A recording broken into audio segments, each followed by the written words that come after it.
Okay, folks, we got some big news today from the Royal Canadian Geographical Society. It found the last ship of legendary explorer Ernest Shackleton off the coast of Newfoundland and Labrador. The Quest was a schooner-rigged steamship, and it was the ship that Shackleton died on in 1922. This is a huge discovery, and we want to turn to one of the people who was critical in finding it. John Geiger is the expedition leader. He is the CEO of the Royal Canadian Geographical Society, and he's joining us from St. John's. John, thanks for joining us, and congratulations. Thank you, Natasha. Let's talk. Big day. Yeah, it is a big day. It's so exciting. Okay, take me to that moment where you knew, oh my gosh, I think we found it. Like, most of us are never going to be on an expedition like this, so describe what it was like during that moment. Well, you know, you have to realize that for the previous couple of days we'd had been plagued by technical problems and challenges. So, and then we finally were able to deploy our sonar, the towfish, the device, the technology we used to make the find. And so it was a pretty stressful period, and we had been what we call, mowing the lawn back and forth, the ship pulling this towfish sonar behind it for about 17 hours. So it was kind of an exhausting period. Some people have been up for like 36 hours. And so stress is building, uncertainty is building. Are we even going to find Quest? Maybe we won't. Maybe it's going to end in failure and disappointment. And I happen to be the one looking at the monitor, in the lab where we were doing this work. And the seabed is very flat in that area. It's virtually featureless in the Labrador Sea. There wasn't really anything of interest. And suddenly there was something that popped up that was obviously man-made. It's a human artifact and instantaneously recognizable as a ship. And I first of all said, what's that? And these three other heads in the room sort of swivel. And then I said, that's it. And sure enough, that was it. It was Quest, and the vessel is largely intact. It's sitting in 390 meters of water. It's a beautiful sight, I'll tell you, after the kind of effort we've put into this, to see it sitting there in that condition. And okay, so I'm trying to visualize this. We keep seeing that image. I get infrared, or I don't know, it's red and yellow, and you're seeing that sort of silhouette. How do you know that that's Quest? Well, I mean, it matches all the detail. We've analyzed the sonar imagery. What you're seeing is just one of a whole bunch of images that we were able to collect. We did 4 passes with the sonar, so we have views of the vessel from different perspectives, different angles, and so it matches perfectly Quest. The size, the style of vessel, what was on the deck of Quest at the time. So there's no question it's Quest. There's nothing else in the area. Nothing for 30 or 40 nautical miles is nearest known shipwreck. So there's no question it's Quest. It's a perfect match. But the next step, of course, this is phase 1. Phase 2 of this expedition will be to go back, deploy an ROV, and get video and photographic imagery, get really up nice and close to the vessel, and the potential there for rich photography and a really close look at Quest in her final hours will be possible, because it's like a time capsule. Mm-hmm.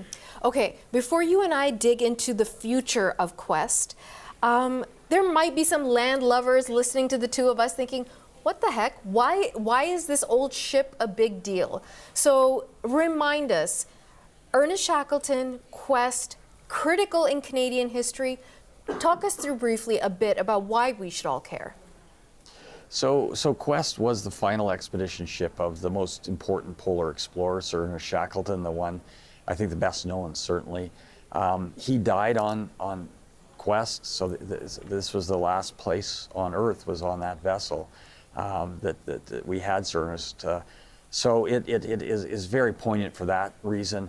But what's interesting is he had purchased Quest, an intended Quest for Canadian Arctic expedition. He was planning to explore the Arctic region to the west of the Arctic archipelago and north of Alaska. There had been rumors of an undiscovered continent. We now know no such continent exists. And I think that he was also quietly plotting a run at the North Pole.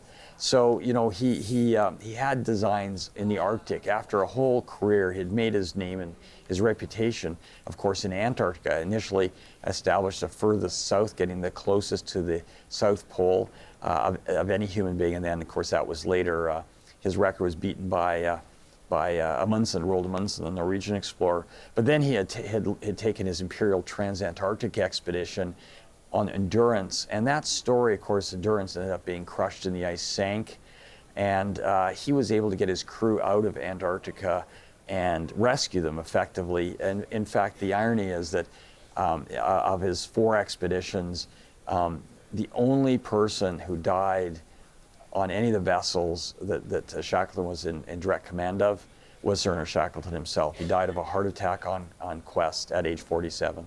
And I read that he actually described to reporters and loved ones that Quest was going to be his swan song in terms of these adventurous expeditions. It's almost prophetic in a way. Do you think he knew that? I mean, he was so young. Why do you think he used that phrase?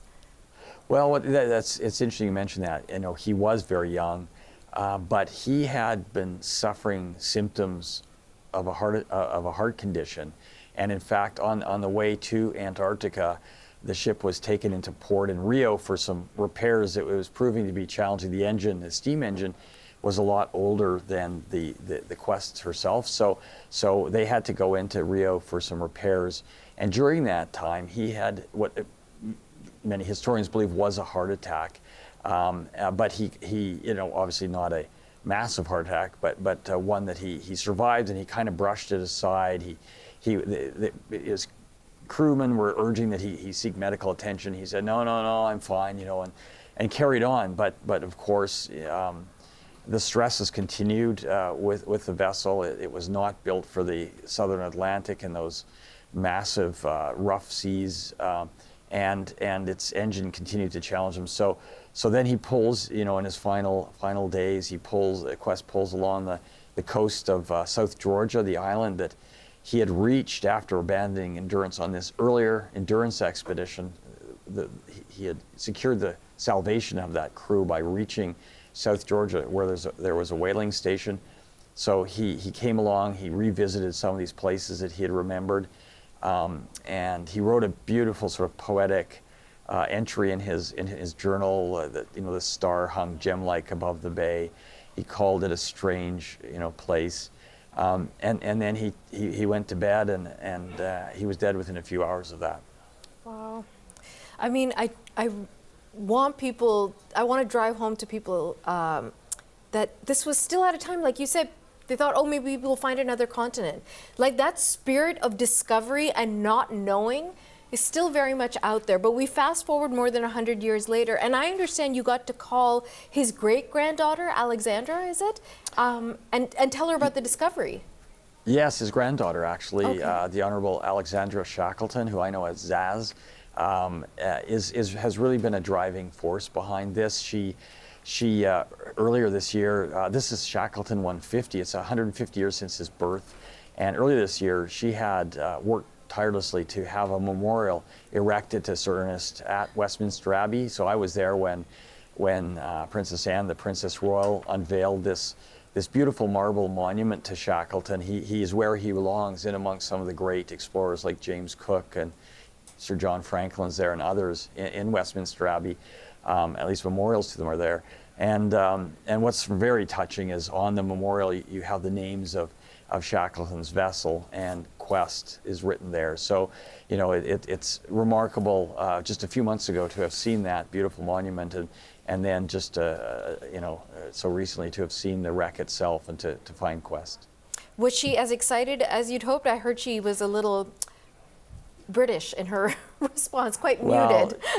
Yes, yeah, said she was thrilled. She clearly was. She was extremely excited, as excited as Zaz ever gets, I think. Yeah, it's a bit of a stiff upper lip with Zaz. She's not going to show emotion in the sense of, you know, a North American, you know, teary display or anything like that. But she was definitely deeply moved by this, and really, for her, I think it's a culmination of years of effort to focus attention on her grandfather, a grandfather she never knew, but someone who is known to the world as such an inspirational figure. You know, he has numerous leadership books written about him, corporate titans, you know, read about him, read his narrative south, and learn lessons on how to lead people. His lessons of humanity, putting the lives of his crewmen ahead of his own ego, ahead of his own exploration exploits. He was truly a remarkable leader, someone way ahead of his time, I think, and all those lessons are as current today and as meaningful today as they ever have been. And now the two of you are intertwined. Your lives are intertwined for the rest of your life. John Geiger, again, thank you so much for your time, and truly, congratulations. Thank you. Really appreciate it.